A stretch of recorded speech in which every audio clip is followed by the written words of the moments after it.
It's got romance. The romance is so good. Sorry, sorry. An age gap romance, guys? Have you been hiding under a rock? Like, catch up, catch up. For those of you who don't know who I am or don't remember me, because it's been a long time, I've just missed making videos so much. Also, new background, if you don't remember the last one, I'm in a different room. I work in publishing, so I am constantly talking about books. I miss this, do you know what I mean? So I thought I would hop back on here and yap about all the books I've been reading this year. I've been working in publishing for a few years now, and every year the illiteracy just grows and grows. This year it's at an all-time high, but I have read some really good books this year and I do want to talk about them if this video makes it past editing stages, you know? So yeah, let's get into it. I'm going to do the mid-year book tag, I think it's called, and talk about all the fun things I've read this year and the most disappointing books. The first question is the best book that you've read so far this year. And this book comes out, let me check because it's not out yet, and it doesn't even have a cover, so I'm going to use the cover that's like out there. June. It comes out next summer, guys. It comes out next summer. But I promise you, like, this is genuinely one of the best books I've ever read in my life, and it's called If Books Could Kill by Kate Ebel. You'll see it from here. I'll find a picture of it somewhere. So it's about a girl, her and her friend are basically buddy reading a romance book, and they're talking about how amazing it is and how the love interests are always amazing and like that's not how real life is. She wishes that she could be in her favourite author's next book because then she knows like guaranteed hot guy that she's going to be obsessed with and blah blah blah, right? But when she makes that wish, someone on the street that has a sign that says make a wish or I'll grant you a wish or whatever. So she says that wish while she's walking past this person, and then all of a sudden she's in the book, right? So she's in, it's not that magical, but there's like, it's got like small magical elements to it. She's in her author's next book and she meets her love interest and blah blah blah, and it's really exciting. She's like, oh my gosh, like am I really in this? And then she finds out that her author is writing a thriller. So she's now in a thriller plot and it is so funny. It's like hilarious. I've not read a romance book that made me laugh out loud this much, and it reminds me so much of Emily Henry and specifically Book Lovers, because I feel like in Book Lovers it kind of spins all of the tropes on its head a little bit and takes the piss out of itself, and that's this. Like all of the like typical romance tropes come up in different ways, and it's like it's so like self-aware, so funny. So I honestly, like, I know it comes out in like an entire year, but you need to read this book when it does come out. It's so good. A new release you haven't read yet for me is Wind and Truth by Brandon Sanderson. If anyone remembers me here, which you probably don't, this is literally one of my favourite series in the entire world. So if you don't know about Brandon Sanderson, you probably do, so I'm not going to explain who that is. He's got like a million books, but this series specifically, this is the 5th book in the series, and I wouldn't even know how to explain the series if I tried, but it's set in a magical world. It's like a proper epic fantasy. Like each book is like 1,000 pages and each one follows a different character. I love this series, but the fact that I haven't, again, I'm in my illiteracy phase, so reading a 1,000 page book, like, I don't know if I'm ready for that yet, do you know what I mean? Let me just remember how to read again, and then this book is going to be the top of my list because I need to get on this. And this is like the finale of the first section of the Stormlight Archive, and then he's going to take, I want to say, a 10-year break and come back. So come back in a decade when I'm a million years old and finish the other 5 books. I think it's a decade. So yeah, there's no actual rush. Like I feel like I have all the time in the world to read this. Anyway, I'm really excited to read this eventually. And I have 2 copies of this because the first one I got, like I pre-ordered it, half the pages were falling out, and then they just sent me another one. So I have 2 copies.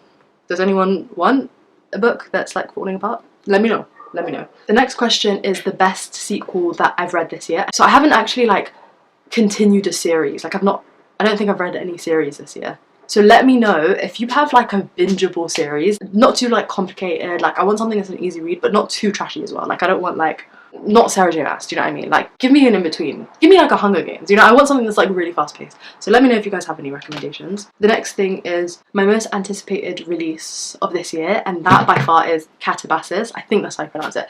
Catabasis by R.F. Kuang. All I know about this book is that it might be dark academia and it's set in hell, I want to say.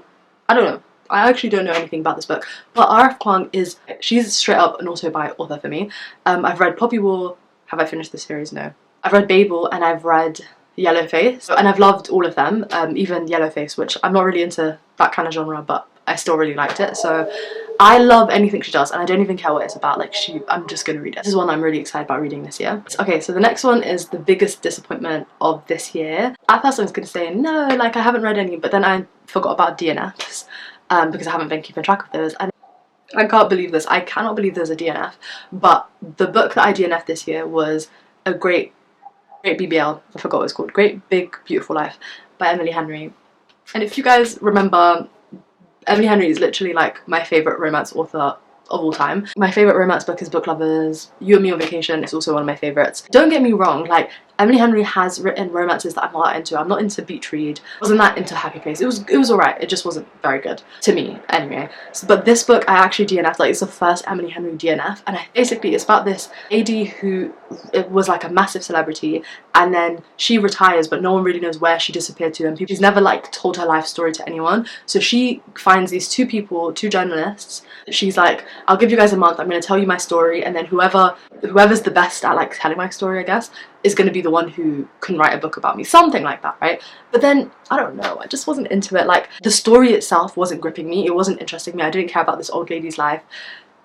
Yeah, if I'm not into a romance but from the first half, I doubt it's going to be any different on the second half. The next prompt is the biggest surprise of this year, and I think that for me, Not Quite Dead Yet by Holly Jackson. I have the proof here. Isn't it so cute? I honestly love this. Like, I'm just going to keep this version and not get the finished version because I just love it. So Not Quite Dead Yet is Holly. Her name's not Emily. Holly Jackson. Holly Jackson's first adult novel, and it's basically about this girl who someone essentially tries to murder her within the first chapter, and then the doctors tell her that she has a week to live. So she spends the final days that she has solving her own murder, and that should give you an idea of this character. She's so annoying. Like, she was actually so annoying, but I think like she's supposed to be annoying, and I love this so much. Like, I read it so quickly, and if you know how slow of a reader I am, that is really impressive. It still reads like anyone who read her YA books. Like, this reads exactly like her YA books, except the main character is 27, and the reason why this was a big surprise is because, okay, sure, like, the premise was so fun, so I thought I would like it from the premise, but in general, I haven't read any Holly Jackson, and I don't really read, like, murder mysteries or, like, thrillers, so I didn't think I'd be as into this as I was, and I loved it. Like, it was so much fun, and so, honestly, so unserious. Like, this book is so unserious, but I think that's one of the things I really liked about it, like, how unserious it was.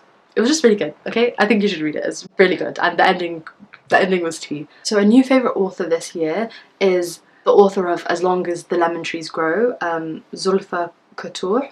It's set in Syria pre-liberation, been under military occupation for like over a decade. This is basically following a girl who is a doctor, or she might have been a nurse, but she was a doctor because there was no doctors left. It's a love story, and it's so like, emotional. It's so beautifully written. Like, this author, I don't know if she has any other books. I need to look into her because her writing was incredible. Like, yeah, this book is every bit as like heartbreaking, devastating, and beautiful as everyone has been saying. Like, the hype is completely reasonable because you know that this book is like very close to like real life events that happen to people. I think it was just so stressful and anxiety inducing to read about them. Like, I'm so attached to the characters. It was just so, oh my god, it was so devastating and like beautifully written. So I would highly recommend reading this book, and I definitely want to read anything by this author. A new favourite character, I would say, again, talking about if books could kill, because it was so good. Within the first maybe 30 pages, when she realises that the book that she's in is a thriller, she accidentally kidnaps a guy who is a ridiculous guy. He's like a teacher, I want to say, and he's just so awkward, and he basically gets dragged into the storyline, and I think he's my new favourite character. Like, he's so realistically, like, if I was to be put into a thriller, that he is how I would act. Like, the fact that he never got on board with the thriller, and he was complaining the entire time, he was tired the entire time, he was like, oh my gosh, questioning his entire existence, saying that he was so stressy, and I feel like that is what that's what a real person would act like in these crazy scenarios. So yeah, I liked him a lot. He was very relatable. A book that makes me happy, I reread Six of Crows by Leigh Bardugo, and if you don't know Six of Crows, have you been hiding under a rock? Like, catch up. So I reread Six of Crows, and it's basically about these 6 characters that have to basically go on a heist together, and it's got magic, and it's got tension, and it's got romance. It's got romance. The romance is so good. And yeah, I reread it and I loved it just as much as I did the first time, except that usually I have such a bad memory that rereading books is so fun because I literally forget everything and I can just reread it like I've never read it before, and it's amazing. But this time I remembered like almost every like plot point and plot twist and all of that, so that was the only thing. But other than that, it was still a 5 stars and it aged so well. So some books that I want to read this year, one of them is Atmosphere by Taylor Jenkins Reid. It's about space and there's a romance and everyone loves it and everyone's been crying, and I feel like crying because I don't think I've cried this year. And I would like to cry, so yeah, let's bring on Atmosphere by Taylor Jenkins Reid. I loved Seven Husbands and I loved Daisy Jones and the Six, and I've not read anything else by Taylor Jenkins Reid, but I would like to read this one. Another one that I'm currently like, I just started, is The Lies of Locke Lamora. Sorry, it's getting really dark, but I'm just gonna have to keep going until I finish the video. If it's like pitch black by the time this ends, sorry, sorry. So The Lies of Locke Lamora by Scott Lynch is essentially like a heist book. All I know about it is like a ragtag group of people who rob things, and I've heard it's really fun and really good, and it's like the adult version of Six of Crows, and I love, you know, I love Six of Crows. So I just have been craving like an epic adult fantasy, and I don't know if there's an epic fantasy actually. I don't even know how fantasy is. Come to think of it, I don't even know if it is a fantasy.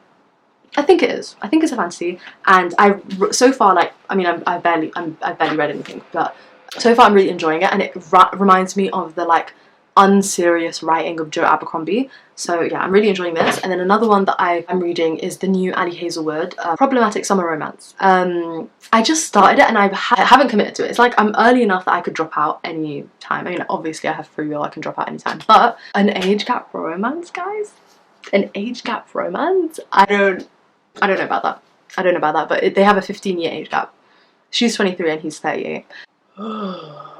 I don't know if I'm into it. I don't know if I'm into it, but I'll give it a chance because I've never read any Ali Hazelwood, and people coming for her on social media and being really weird has made me want to read her books even more, so I'll give it a go. I'll give it a go. And another one that I want to read is The 7-Year Slip by, don't know the author, but everyone says that it's such a like nice summer romance, so I want to read it before summer's over. What else do I want to read this year? I'm probably forgetting loads of books, but let's be honest, like, illiteracy that has got me by the neck these days will not allow me to read more than, I don't know, 10 books before the end of the year. If you made it this far in the video, thank you. Let me know what else you want to see from me, because like I genuinely have missed making videos so much. Hopefully this is like the start of maybe me making videos again, who knows. And now it's gotten really dark, so I think I should end the video here. Thanks for watching.